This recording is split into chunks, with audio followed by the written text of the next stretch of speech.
Boa noite. Hoje nós estamos aqui, dia 21 de agosto de 2025.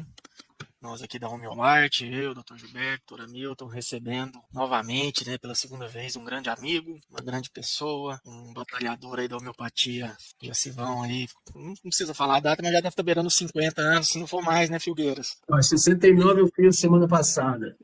Então já estamos aí, quase com meio século de dedicação à homeopatia. Isso. Eduardo Filgueiras é o atual presidente aí da Associação Médica Homeopática de Minas Gerais, pela segunda ou terceira vez, eu não me lembro, né, Filgueiras? Terceira, né? Terceira vez. E hoje nós vamos falar de um assunto aí muito importante, que pelo menos eu considero muito importante, que é os encontros homeopáticos, os congressos homeopáticos. Passo a palavra para o Gilberto, passo a palavra depois para o Hamilton e o nosso prezado entrevistado falará em seguida.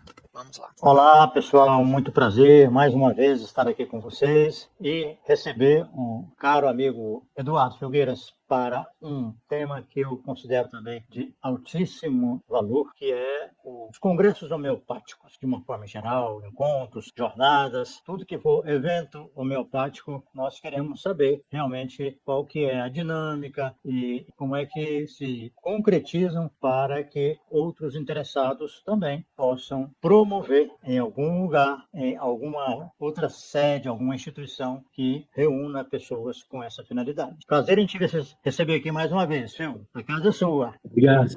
Seja bem-vindo, Eduardo. E nós, em setembro, nós estaremos juntos aí, no encontro aí na Associação Médico-Homeopática de Minas Gerais, né? Então, você já vai fazer, vai dar uma prévia para nós, né? E com certeza vai ser muito boa a nossa conversa aí, tá bom? É o Encontro Mineiro, 23º. Eu acho bom até isso, porque é um encontro mineiro, né? Um encontro mineiro, não é um congresso mineiro, né? É um encontro e foi esse nome que o encontro teve desde então, mas a gente vai falando disso aí ao longo da fala, exatamente porque tem essa história do congresso, né? E tem essa história do encontro. E um congresso é um encontro. Mas, Rogério, de homeopatia mesmo, eu vou completar 44 anos de formado agora, e eu eu me interessei pela homeopatia mesmo, eu estava no terceiro ano, então são 47 anos, você quase acertou, em que eu encontrei, né, essa arte médica, né, porque a gente jura pela arte, a gente forma na escola de medicina, né, juro pela minha arte e tal, mas de arte, cada vez mais a prática vai cada vez mais virando, se cientificizando, né? Virando ciência, virando protocolo, virando essa coisa da estatística, né? Essa medicina baseada em evidência, que é basicamente estatísticas, né? Quando que você vê a nossa homeopatia, uma medicina baseada em evidência, mas nas coisas perceptíveis, né, aos sentidos. Aquilo que se percebia pelos sentidos, pela visão, pelo tato, pela fala, pelo cheiro, né, e pela inteligência. E hoje a medicina baseada em evidência são basicamente vamos dizer, estatísticas, né? Cruzamentos estatísticas. Eu acho que esse é um primeiro passo, uma primeira coisa do valor do Congresso homeopático. O Cláudio esteve comigo, Rogério, e a primeira coisa que ele me perguntou se é quanto que ia custar o Congresso, né? Porque ele achou que a hora que eu falasse do valor do Congresso, eu ia falar do valor que vai ser a inscrição do Congresso brasileiro. Falei, Cláudio, sinto muito te decepcionar, apesar de que eu tenho essa informação, porque ontem nós tivemos uma reunião do Conselho Deliberativo da MHB, que já estava marcado, e a última pauta foi exatamente o Congresso de Curitiba. Então, já tem os valores, só que eu vou deixar para eles anunciarem, não é? Mas o valor segue o que vem sendo os valores dos últimos congressos. A prática é mais ou menos essa. Não tem nenhuma prática de surpresa, né? A prática vem fazendo quase que uma correção inflacionária do valor da inscrição. Foi isso que o presidente lá de Curitiba falou. Nós estamos seguindo, uma coisa inflacionária. Mas acho que a gente tem que falar de Congresso, né? O que o Congresso representava? E nós estamos falando de dois tempos diferentes, de temporalidades diferentes, né? Essa temporalidade contemporânea, vamos dizer assim, dos últimos anos, poucos anos, e o que o Congresso representava em um outro contexto, onde que se não tinha essa comunicação imediata, não tinha acesso a conhecimento, não tinha acesso a livros, a novidades. Quer dizer, os congressos, eles tinham um momento científico e eles tinham um momento de feira, né? Onde você vai para a feira também, compra um livro, faz isso, faz aquilo, que era aquele momento, fora o encontro com os colegas, com os pares, né? Que é a parte mais rica, e isso representava um momento de aprendizado, né? Aprendizado profissional, aprendizado de alguma coisa que não tinha pensado antes, uma solução de alguma coisa que estava procurando. Quer dizer, o Congresso, esse momento de encontro, representava um momento de atualização científica, fundamentalmente, né? Nós já estamos em outro tempo, né? Onde que isso hoje não acontece mais de maneira concentrada, isolada e episódica, né? Hoje isso está acontecendo completamente todo dia, online, por diversos canais, disponível. Aquilo que você tinha que ir no stand de alguma coisa para ver, para comprar, você entra na loja virtual. Então, nesse sentido, o Congresso deixou de ser isso, não é? Então, é preciso buscar mesmo outro sentido para esse momento de encontro, de atualização e até de lazer, né? Porque o Congresso é um momento também que as pessoas associam a ideia do lazer. Tanto que nos congressos sempre tem a parte social, né? Tem o baile, tem jantar. Então, o Congresso tem essa dimensão também de uma socialização. E com a questão da pandemia, como você falou, né, nós entramos nessa nova modalidade de atualização científica, de acesso às informações, de comunicação com as pessoas, num tempo muito mais real e muito mais rápido. E, com isso, certamente, o Congresso deixou de ter uma importância, não é? Então, mas, se a gente pega do ponto de vista da história, né, de um congresso, o que ele representa como um momento científico, como um momento de agrupamento de uma especialidade, isso aí é só reconstruindo a história dos congressos brasileiros de homeopatia, não é? E é preciso, cada um tem as suas características. Eu participei aqui ativamente num congresso, já aconteceu há muito tempo, em 92, mas que foi o congresso, que foi o primeiro realizado pela AMHB. O primeiro congresso. A MHB tinha acabado de ser constituída, não é? Ela já estava, mas ela tinha formalizado aí, foi o congresso 92, que foi o primeiro realizado por ela e que representou também esse momento institucional, né? Que é uma outra dimensão do congresso. Científico, a feira, a socialização e esse momento institucional da especialidade, dos debates, dos ajustes. Então, esse é um grande congresso. Você foi em Belo Horizonte, não foi? Foi. Eu fui. Foi aqui, em BH, da qual eu fui o secretário executivo. Naquele tempo, nós assumimos uma dívida de $100 mil, porque o dinheiro era tudo dolarizado. Assumimos uma dívida de $100 mil.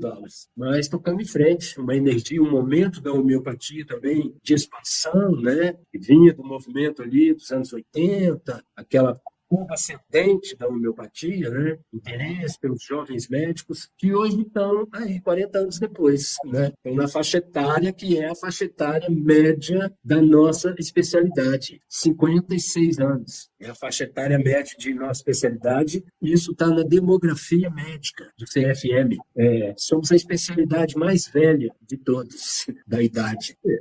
Eu estou podendo falar isso para vocês porque o Cláudio me trouxe isso aqui hoje, na nossa conversa, então, estou bastante atualizado. Então, enfim, e ontem teve um debate interessante na reunião da MHB, que era uma sugestão de uma das presidentes de uma entidade, em que a entidade federada, a entidade federal deveria marcar o seu evento e, a partir disso, as outras marcarem seus eventos.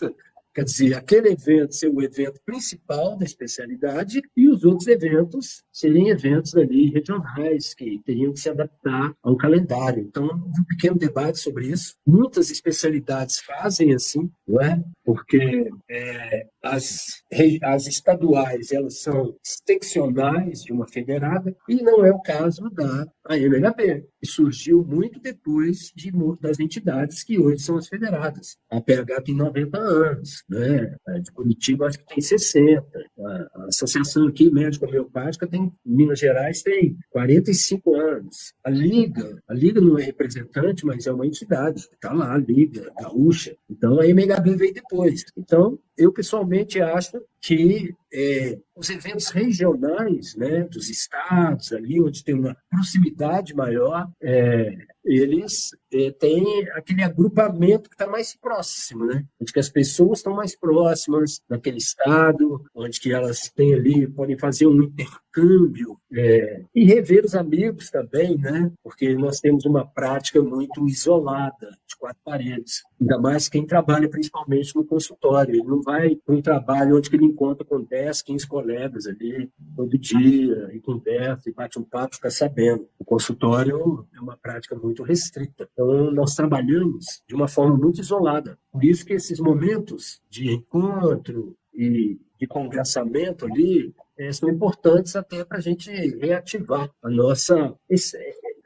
fomentar esse rejuvenescimento, né, da especialidade. Não só o rejuvenescimento em termos de faixa etária, mas o rejuvenescimento também de quem está praticando. Porque a homeopatia é uma obra aberta, né? Ela começou num ponto e acabou no outro. E em cada estação em que a homeopatia foi desenvolvendo um novo conceito, né, ela foi criando vertentes variáveis, que hoje têm seu curso próprio. É a história que eu falei na oportunidade passada sobre os espaços da ciência, né? O espaço primário da ciência, que é aquele conceito onde está todo mundo junto. Então, se a gente fala em dose mínima, em vitalidade, em leitos semelhantes, esse é o espaço primário. Mas quando você passa para o espaço secundário, assim, o que é uma síndrome mínima de valor máximo? O que é a dose mínima? Não é? Como a homeopatia foi avançando. Qual a importância do miasma no quadro atual? Então, isso já é um novo momento. Então, essa própria amadurecimento do pensamento homeopático, ele favorece, infelizmente, essa dispersão dos homeopatas, não é? Porque, como a gente quer ficar entre os pares, a gente quer ficar com aqueles que pensam como a gente. E quando a gente tem algum que pensa diferente da gente, é uma boa oportunidade para um debate, né? Porque, afinal, com quem que a gente vai exercitar o que a gente conhece, se não for com um outro que conhece também, né? Então, infelizmente, essa forma em que a homeopatia evoluiu, né? Ela criou diferentes correntes que acabam criando seus territórios próprios, suas coisas próprias. Então, um congresso é um momento de estar juntando todo mundo ali, né? Elas da mesma corrente, para poder mostrar, inclusive, a riqueza da homeopatia. Mas, vou dar uma trégua aí. Quem quer falar? O Figueiras, isso de escola, de separar as diversas correntes, não necessariamente divide muito a especialidade. Eu acho que talvez amplie, né? Porque eu que venho da cirurgia, né? Eu lembrava, por exemplo, que em congressos havia brigas, um fazia uma determinada cirurgia, outra. Geralmente seguia escolas diferentes, né? E aí depois de 10, 15, 20 anos não ficou nenhuma das duas. Mas eles brigavam todo o congresso a mesma coisa, né? A Escola Paulista de Medicina, para tratar a úlcera, eles faziam uma vagotomia tracular e antrectomia, tiravam um pedaço do ânus. E a USP fazia vagotomia superseletiva. Não ficou nenhuma das duas com as novas drogas, né? Megacolo dava uma briga terrível entre o pessoal da USP e o pessoal da Goiânia, né? E da Escola Paulista também, mas no final não ficou nenhuma das três das 3 ideias, porque apareceram os grampeadores, assim, e nós fizemos uma cirurgia melhor que as 3, né? Então, sempre que há essa divisão, é porque realmente uma ideia não abarca tudo, né? E a gente tem que ter tolerância. Quando eu vi as brigas que havia na minha escola, na Paulista, entre o pessoal da cirurgia, o grupo do estômago, o grupo da vesícula, o grupo do pâncreas, mas quando eles saíram fora, eles se uniram. Falavam numa só voz, né? E brigava com os inimigos, com os chamados inimigos, inimigo de ideia, né? A gente tem que fazer a mesma coisa, a gente brigar entre a gente, né? E quando sair, tá junto. Mas não é brigar, a gente tem que discutir e se tolerar. Mas não mostrar essa fraqueza para fora, sabe? Porque para fora a gente fala, nós estamos divididos. E, na verdade, você sempre tem divisão. Vê, por exemplo, a psicologia tem psicanálise, tem Jung, tem comportamental, tem um monte de... Né? E é tudo psicologia, né? Isso enfraquece? Não, né? Mas para o pessoal que quer derrubar a homeopatia, a gente sabe que tem um grupo bom querendo fazer isso, nós não podemos mostrar essa fraqueza. E um encontro que vocês vão fazer ajuda muito a gente se ajudar, pelo menos afetivamente, sabe? E compreendermos o que nós temos que levar uma mensagem clara. Outra coisa que eu queria falar da idade, eu estou no ensino lá no CEL já há vários anos, e todos os alunos têm menos, a maior parte tem menos de 40. Então, mas só que não forma muito, forma 10, 12, 15 por ano, né? Mas os que estão se formando já são bem mais jovens. Estão formando. É que nós ficamos um período bem grande de deserto, sabe? Então você vai ver que daqui a um tempo vai abaixar essa média. Entendi.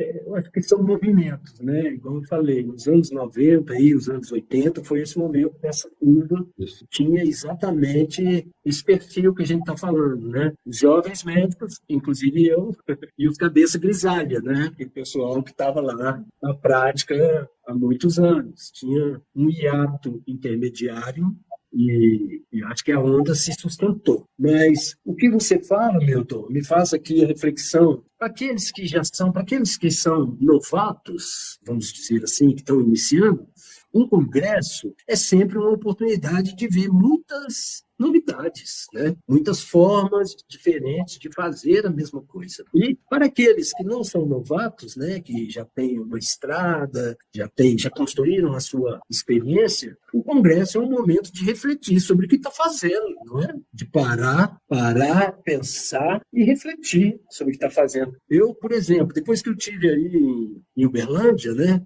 eu retomei o meu viés kantiano, né? Porque eu me considero um kantiano, eu me considero um homeopata clássico, assim. Eu vejo um povo muito afim de alguém que me ensina alguma coisa nova e eu só quero voltar para trás. Entendeu? Eu quero falar assim, o que os velhos lá de trás falaram. Então, quando eu estive ali e resgatei essa história, né, do kantiano, e depois fui ver na minha prática, como que eu vinha numa prática, às vezes, de fazer, tá subindo escalonadamente a potência, né? Porque você não pode perder um recurso medicamentoso. O recurso medicamentoso, quando você encontra um remédio que funciona, você não pode ficar queimando as etapas, não.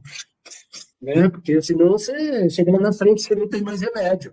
O que você faz? Volta para trás? Então, eu vinha nessa história mais escalonada, das doses e tal, e de repente pega um caso assim e fala assim, mas quem sabe a gente não usa aqui, né? Volta para o quente, sobe a potência e dá um salto. E, efetivamente, a gente vê que tem mudança no quadro, às vezes, no quadro que você estava produzindo. E se a gente volta ao tempo de Keynes, né? O que eles usavam de potência? Quantas potências? Tinha Flink, tinha Link, tinha Hahnemanniana, tinha decimal. Aí eu já estou falando da parte farmacológica, não é? E não estou falando só da prática médica, porque o que a gente está falando para a prática médica vale também para a prática farmacológica, as escalas, as potências, a forma de preparar. E a gente está vendo aí, vão surgindo potências, novas formas de usar os medicamentos, né? Ou de experimentar, igual lá em Curitiba tem a potência lá do Gamarra, que eu nem conheço muito, mas eu sei que eles fizeram uma potência nova, isso provoca uma polêmica lá no meio dos farmacêuticos. A gente vê a forma de experimentação aqui, por exemplo, do Instituto Mineiro, que é autoexperimentação, né? A própria pessoa toma e se auto-observa e anota. A gente vê alguns homeopatas que só cheiram um remédio, né? Só cheirar basta, né? Não precisa nem tomar. Então, eu acho que se as práticas São muitas práticas e esse momento do Congresso, eu acho que é um momento para a gente refletir sobre o que está fazendo, não é? Para aprimorar a nossa prática, porque, afinal, nosso interesse maior é o bem-estar do cliente, né? Isso é fone, cliente. E além de repensar, de aprimorar a nossa prática, principalmente para quem está iniciando no Congresso, na homeopatia, né? Eu tenho duas passagens marcantes, né? A primeira em 2012, inclusive em Belo Horizonte. Eu não sei se você lembra, mas o palestrante principal, vamos falar assim, do dia que a gente abriu o Congresso, foi o Nelson Monteiro Vaz, né? Não sei se você lembra um pouco da palestra. Eu tive a oportunidade de, após a palestra, conversar com ele. E eu lembro como se fosse hoje. Ele olhou bem no meu olho assim, na nossa conversa, e falou assim: olha, a única coisa que eu posso te falar 100% de certeza é que a homeopatia tem efeito. O restante toda aí da parte filosófica eu entendo pouco, mas ele repetiu: eu te garanto que a homeopatia tem efeito. Eu não sei se talvez boa parte das pessoas não conhecem Nelson Monteiro Vaz, mas é um dos maiores imunologistas brasileiros, né?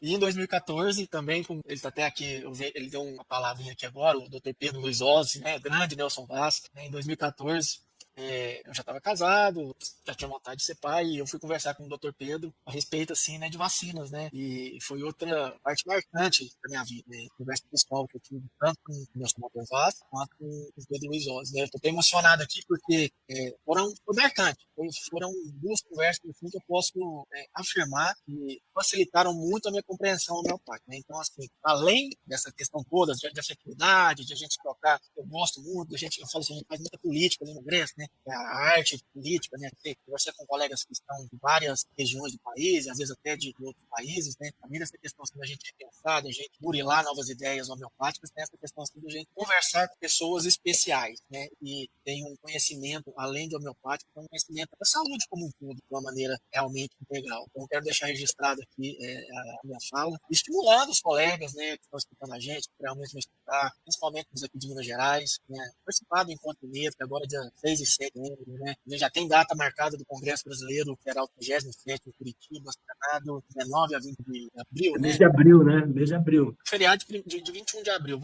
Tô abrindo o calendário aqui, ó. Vai ser de 17 a 21 de abril, ou 18 a 21 de abril, né? Porque a gente teve essa pandemia que, de uma certa maneira, diminuiu um pouco, né? Eu não gostei de maneira nenhuma congresso online, né? Assim, eu fiz o último presencial, não lembro se foi... Acho que foi até Curitiba 2018, né? Acho que foi em Curitiba 2018, né? Não tem riqueza do encontro, né? Enfim, né? Estimular realmente os colegas.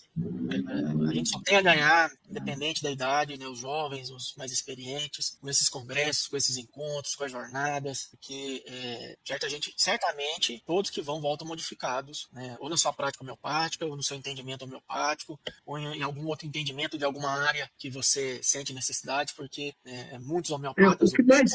O que mais interessa, né, Rogério? Porque outra coisa do Congresso aqui, aproveitando, eu ia falar uma coisa, vou mudar de assunto, e depois eu volto nesse outro assunto que eu ia falar. É a história dos congressos serem multiprofissionais, né? Quer dizer, um congresso de homeopatia não é só um congresso de médicos homeopatas, né? É um congresso de várias profissões, medicina, farmácia, principalmente, veterinária é a área de expansão da homeopatia agora, e agronomia. Então, a homeopatia, como um todo, na sociedade, ela avança como uma frente ampla. Ela tem a sua conotação médica, mas ela não é só médica, né? Ela está aplicada em outras áreas e também estão aí mantendo as farmácias, graças à forma que a gente tem de dispensação de receitas nas farmácias, a gente tem uma riqueza de prática, na nossa prática no Brasil, que é impressionante, né? Porque as farmácias manipulam os remédios. Eles não estão prontos do jeito que a indústria te entregou, entendeu? Então, é importante também que agregue os farmacêuticos num congresso de homeopatia. Mesmo os dentistas, que não são tantos, mas que fazem um esforço para se afirmar dentro desse aspecto humano, né? E as áreas da homeopatia que são crescentes, a veterinária,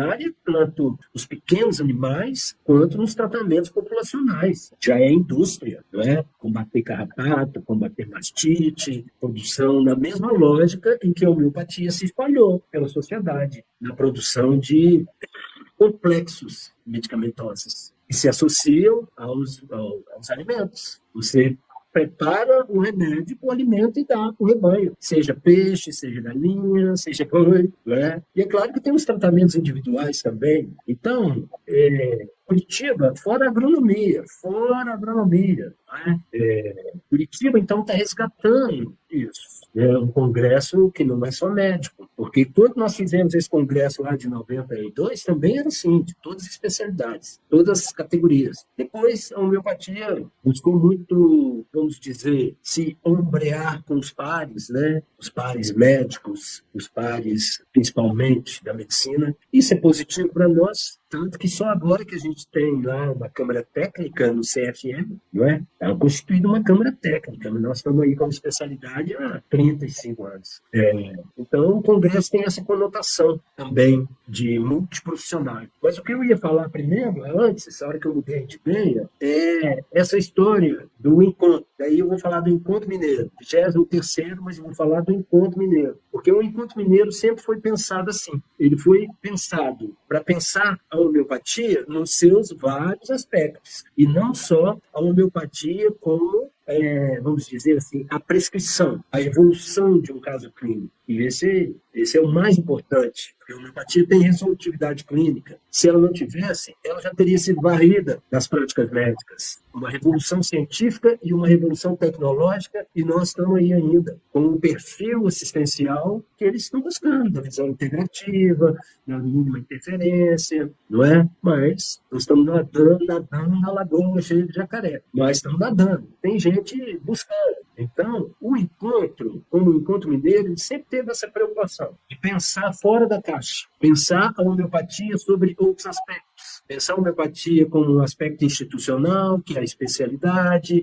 que é a representação, pensar a homeopatia como uma comunicação, uma interface com os nossos públicos, porque quem mantém a homeopatia não somos nós médicos, não. São os clientes que nos procuram. Eles é que mantêm a homeopatia como prática médica. Somos nós não. Nós estamos tentando navegar aí nesse lado. Mas são os clientes que acreditam que mantêm a prática e colocam em nós essa responsabilidade. Então, o rico da homeopatia é que ela é resolutiva em diversas maneiras de ser aplicada. E cada uma dessas linhas, não é, meu? Sim. É resolutiva. Senão não existiria, né? E porque ela tem efeito, né? A homeopatia tem efeito, né? E o que mais me entristece é ver a gente ser agredido aí por falar que é isso. E a integração da agricultura, da veterinária, né? Foi excelente para fechar um pouco essa argumentação do placebo, né? Sim. E outra coisa que me chama muita atenção nos encontros, no congresso, é isso que o Filgueiras trouxe, né? E veterinário, biólogo, agrônomo, né? Físico quântico, né? Então, é legal ver esses físicos que estudam aí a parte da mecânica quântica mostrarem, né, de uma maneira assim científica, questões relacionadas aos medicamentos, né, que a gente nem imagina que possa acontecer. E isso é muito bacana, né? Isso é muito enriquecedor. Mas acho que o Gilberto caladinho hoje, eu queria escutar só você, Gilberto. Eu estou querendo falar, mas eu sou mais experiente de todo mundo.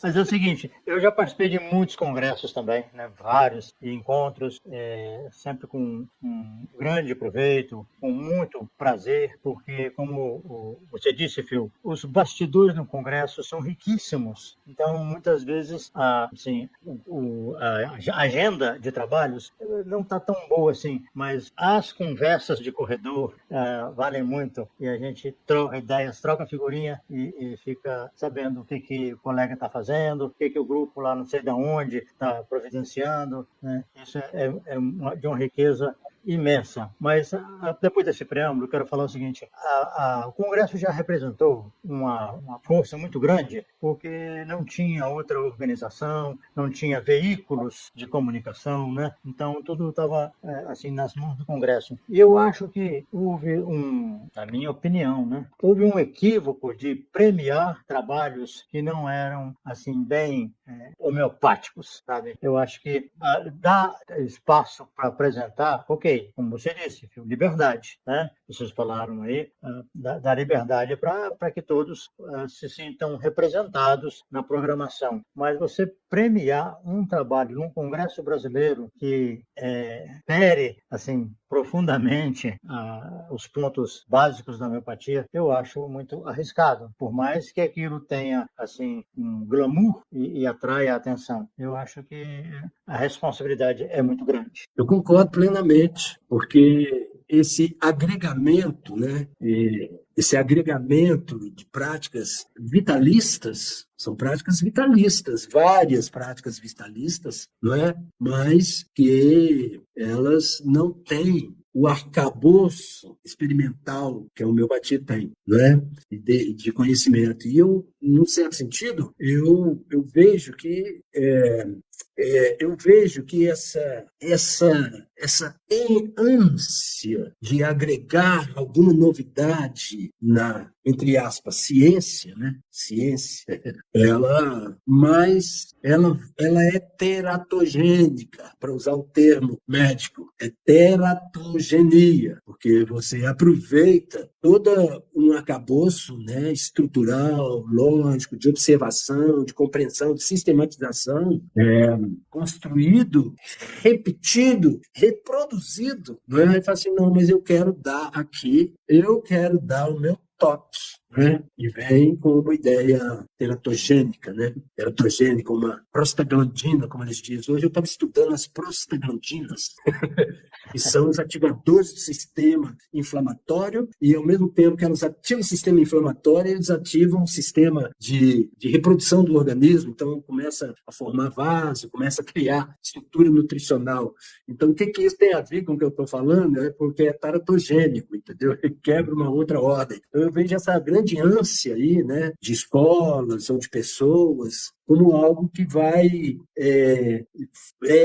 vamos dizer, ela vai criando uma percepção, vai perdendo a essência do pensamento, que é o que ficou, que já não é um pensamento dogmático, é um pensamento de uma obra aberta. Então, ele tem espaço para fazer isso. Mas alguns vão achando que tem que fazer mais remédio, vão fazer mais remédio porque esses aqui eles já inventaram há muito tempo, vão experimentar os outros que estão aqui por perto. É válido isso também, vamos construir nossa própria matéria médica, né? Outros acham que, enfim, são variadas abordagens de algo, Rogério, que é perene, que ficou, né? Então, nisso aí eu estou um pouco lá com o Aldo Farias, né? Que é a questão da homeopatia clássica hahnemanniana. Não basta falar em homeopatia clássica, não. Assim, homeopatia clássica hahnemanniana, né? Daí é só desse jeito que tem que ser feito? Não necessariamente. Mas, às vezes, é preciso voltar à base para você poder avançar de novo com mais firmeza. Então, é nesse sentido que eu acho que os congressos têm importância, entendeu, Rogério? E eles perdem importância também, porque com essa... Eles têm importância, e agora eu estou falando por que eles perdem, eles ficam mais difíceis. Também pelo custo econômico, né? Não é só a inscrição no Congresso. Porque, geralmente, você vai no Congresso, tem uma lacuna de trabalho, você tem despesas, você tem isso. Por isso que muitos associam esse momento científico, né, com esse outro momento de lazer, esses encontros de bastidores. E é uma prática que a gente precisa retomar, não é? Como um todo. O Filgueira, essa chamada homeopatia básica, né? É a homeopatia hahnemanniana, mas é a básica, né? É a base da coisa. É a clássica. É a clássica. Mas agora tem a clássica contemporânea. Essa eu nunca ouvi falar, meu. Pode falar para mim. Autores contemporâneos. Né? E aí tem a homeopatia, assim, eu dou o remédio homeopático, depois eu faço uma experimentação com tudo quanto é droga, né? E, tipo assim, você dá todos os medicamentos que a pessoa tomou na vida desde que nasceu, né? Tratamento do autismo, isso para ir desensibilizando, né? E você dá junto o remédio clássico. Mas como que você consegue fazer? Você dá o remédio, o que você vai saber? Quem que está fazendo o quê? E quem disse que está dando o remédio correto? Né? Porque se não perder a observação que a homeopatia faz com o movimento da energia vital, não sei que você não está sabendo. Não adianta dar um remédio que você acha que é um remédio constitucional. Você tem que dar um remédio constitucional e ver o movimento que ele faz no organismo. Se junto com isso você dá mais, todo mês você dá uma droga diferente, em várias escalas, no outro mês dá outra, vacina contra gripe, vacina contra isso, novalgia, antibiótico tal, outro antibiótico, isso que estão fazendo. Isso você fala dinamizado? E aí fala que isso é homeopatia, Isso que o Gilberto falou. Não é homeopatia. Isso é o uso de medicamento dinamizado junto com talvez um remédio homeopático. Os outros nem são medicamentos homeopáticos. Então, usar medicamento dinamizado não é homeopatia, né? É talvez uma prática vitalista ou isopática. Então, essa base, a base ela tem que ser dada nos cursos de formação. Senão a gente perde a essência. Aí caminhar a partir de uma essência fica um pouco mais seguro, mas se perder essa essência... É isso que eu estou falando, mas você, amigo, você acabou de falar de uma diáspora, né? A diáspora da homeopatia. É porque entre a similitude, né? Similitude, o remédio que cobre sintomas, né, que está no espaço primário, né, está no espaço primário. E daí, posteriormente, surge a ideia das susceptibilidades, né?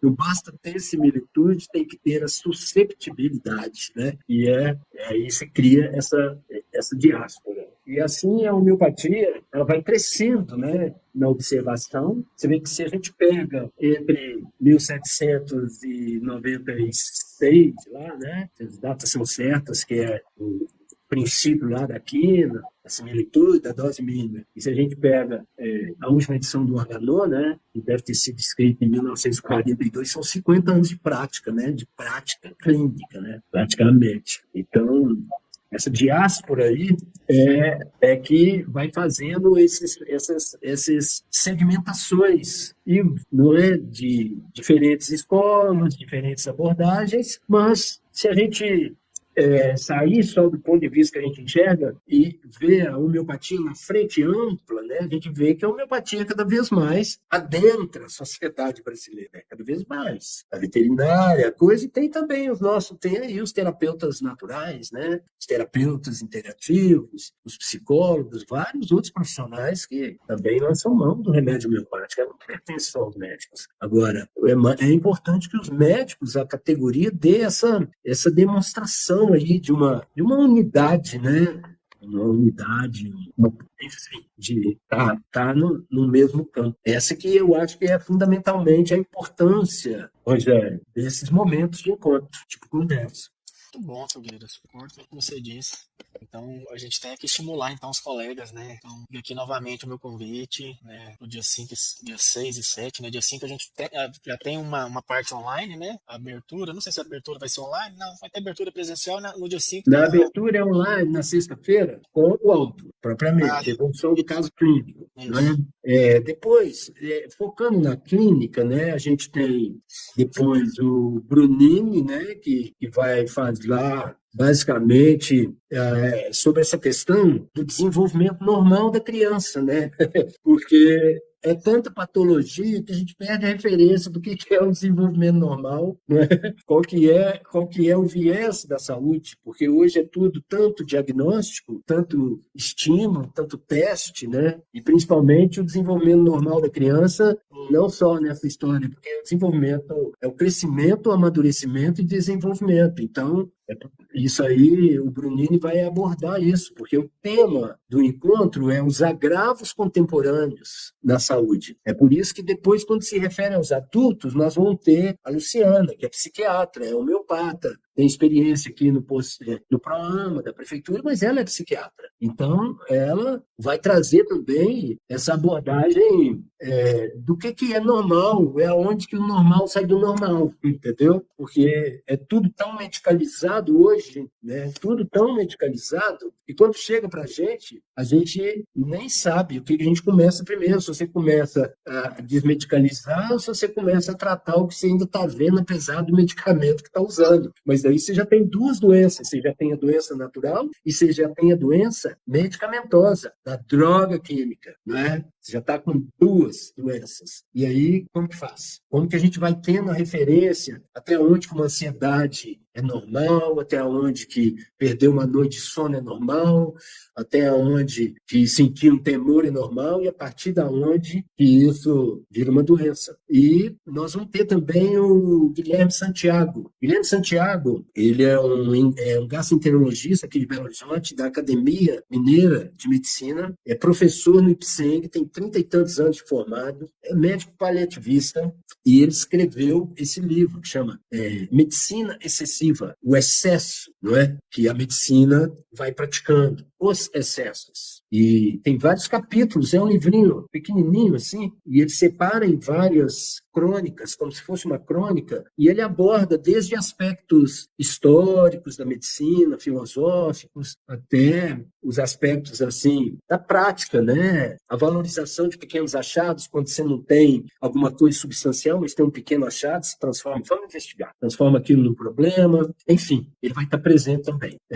Por isso que nós estamos focados exatamente nessa, usando outro termo médico, nessa pletora, né, de assistência que os nossos pacientes estão tendo. E, enfim, né, não é fácil praticar a homeopatia nesse contexto, não. Assim, é um desafio, né? Eu queria aproveitar para falar o seguinte, que o Encontro Mineiro do ano passado foi espetacular, tá? Porque teve um conteúdo assim, bem interessante, bem proveitoso, né? Foi robusto e um relacionamento assim, afetuoso das pessoas. Eu acho que a Associação Homeopática de Minas Gerais desenvolveu uma habilidade aí, sabe, de recepcionar as pessoas de uma forma muito calorosa. E eu achei o encontro espetacular mesmo, assim. Eu já fui a muitos eventos sem que você não conseguia contato com as pessoas, era difícil, né? Especialmente com a equipe organizadora. Eu acho que vocês deram um show. Tomara que de novo isso aconteça, né? E eu vou estar lá para assistir as apresentações. E você contribuiu bastante, né, Gilberto? Você trouxe o tema do prognóstico, né? Que é um tema clínico. Porque o encontro sempre tem esse momento que é sobre a homeopatia, a semiologia, a evolução clínica, a condução de casos, que é a essência da coisa. Mas ele incorpora esses outros assuntos, onde que é a homeopatia, por isso que eu falo que é fora da caixa. Nós estamos falando de coisas que não são direcionadas para esse foco específico da terapêutica, né? Mas estamos falando da importância social que ela tem, das outras especialidades e da institucionalização. Você contribuiu bastante o ano passado. Foi muito prazeroso. Pois é. Muito bom. Eu acho que nós estamos chegando no final, né, Rogério? Sim, chegamos ao horário. Agradecer novamente a presença aqui, nosso grande amigo, Dr. Eduardo Filgueiras, gratidão. E nos Tem mais encontramos alguma coisa a falar, Phil? daqui a 2 semanas, Phil. Venham ao 23º Encontro Mineiro de Homeopatia, nós temos uma novidade. O salão está climatizado, ninguém vai ficar passando calor. E, principalmente, a climatização, que a gente colocou o ar-condicionado, ela não vai gerar ônus adicional para a associação. Por quê? Porque nós hoje produzimos a energia que a gente consome. Instalamos lá as placas solares. Então, hoje, a gente pode ligar o ar-condicionado o dia todo, sem ficar preocupado como é que vai ser a conta da CEMIG. Legal. Muito obrigado aí, viu, Gilberto? A gente desenvolve... a Rita é a principal, assim, vamos dizer, maestrina disso, de pensar os detalhes, de pensar o lanche. Ela que está há muitos anos à frente, a Claudete ajuda na estruturação. E a gente tem a nossa sede, né? Que é a nossa casa. Então, sejam bem-vindos. Muito obrigado mais uma vez pela sua presença, viu, Phil? Obrigado, Filgueiras. Tomara seja um encontro muito gostoso e frutífero. Será. Um abraço, viu? Abraço, nos vemos daqui a 2 semanas. Boa noite, obrado aí pela oportunidade. Espero que eu tenha ficado dentro do tema, viu, Rogério? Vou ficar tranquilo. Foi nota 10. Tá bom. Abraço, gente. Um abraço.